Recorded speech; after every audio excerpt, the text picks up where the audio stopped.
Hello, first grade artists. We're going to continue working on our fish mold today. Using the first video, you got about this far. So you have your water at the top and your seaweed and your fish all attached together. I'm going to do one thing to make this a little bit easier for me to show you on camera, and that is I'm going to bend my pipe cleaner to make it wavy. So what I'm going to do is I'm going to fold it one way and then fold it the other way. Maybe you want to twist it so it's curly, or maybe you want to keep yours straight. I'm going to make mine kind of like a zigzag line just by kind of folding it. Then it all fits on my camera better to show you what to do. So after you have this all ready, now we're going to start to work on the eye for our fish and the scales. So you have 3 longer pipe cleaners and 1 shorter pipe cleaner, and then also a bead. So let's start with the bead and the shorter pipe cleaner. I'm going to put the bead on the pipe cleaner. See how I left a little bit of room at the end? A little more.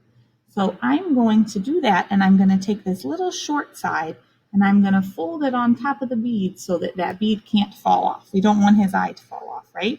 So I have the bead attached to one side and then this longer side.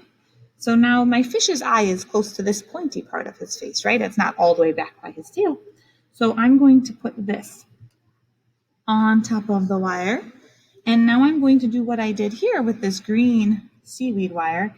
And I'm going to take the end and I'm going to wrap it around the wire. So I'm taking the black pipe cleaner and I'm moving it so it goes over, around, and gets it nice and attached to the wire. So I did that with a little bit hanging down so my fish's eye can stay here instead of all the way up at the top. So now I have 3 more wires that I need to do that with. So I'm going to decide where I want to put them so that they're kind of evenly spaced. That looks good to me. I just set them on top of my fish. So now let's do one at a time. Each end we're going to have to wrap around the wire nice and tight to make sure that's not going anywhere. So we have to do it at the top, and then we also have to do it at the bottom. It helps me to hold the silver wire and then take the pipe cleaner with my other hand and kind of pull and wrap it around. So we have to do that 2 more times. This time I'm going to try a different way. I'm going to try holding it and doing both of them at the same time. We'll see. We'll have to see if that works for you better. But I just want to make sure these black pipe cleaners are not going to come off of the metal wire. And I want to make sure that they are also not too wiggly. So I'm wrapping those so both ends are nice and tight on the silver wire. There we go. All right, we have a pretty good looking fish right now, but let's add some more detail and add some scales so that our fish has a little more color. All right, so you have colored paper and it is folded already, so it's kind of looks like a book that's like really, really tall. So it opens up and we have 2 sides. What we're going to do is we're going to cut some scale shapes into this little tall book, and then we're going to put them around the pipe cleaner. Let me hold mine up to show you. We're going to put them around the pipe cleaner and glue them together so your fish has some scales. This one just barely fits, so I think I might have to trim one of them a little shorter as we go along. Let's see.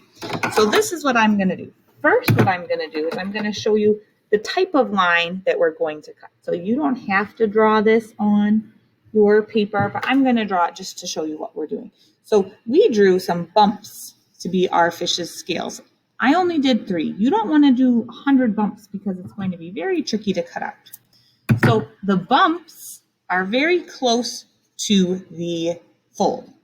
So if you look, the open part is at the round part of the bumps. It's important that we put the bend on this side of the bump so when we cut it out, it stays together. Otherwise, if you do it the other way, it's going to go into 2 pieces. So we want to make sure when we're cutting, the bottom is the flat side. That's also the crease. Okay, this one I'm going to make a little bit shorter because I know I'm going to fit a little bit lower down here. But I have 3 pieces of paper that open up, so that's what it looks like open. We're going to put some glue in the inside of the little book. So I think I'm going to do one at a time to make sure my glue doesn't dry while I'm making sure I arrange this fish how I like. So I'm going to put the pipe cleaner in the middle. It almost looks like a little butterfly right now with 3 wings. And then I'm going to close and pinch those together. So now that should stay on my fish pretty well. And it's going to be able to be looked at from the front and the back, which is what we want when we make 3D art. So glue, put the pipe cleaner in the middle, and then I bring the 2 sides together and press. Let's do one more, and then our fish is going to be ready. Glue in the middle, push and close.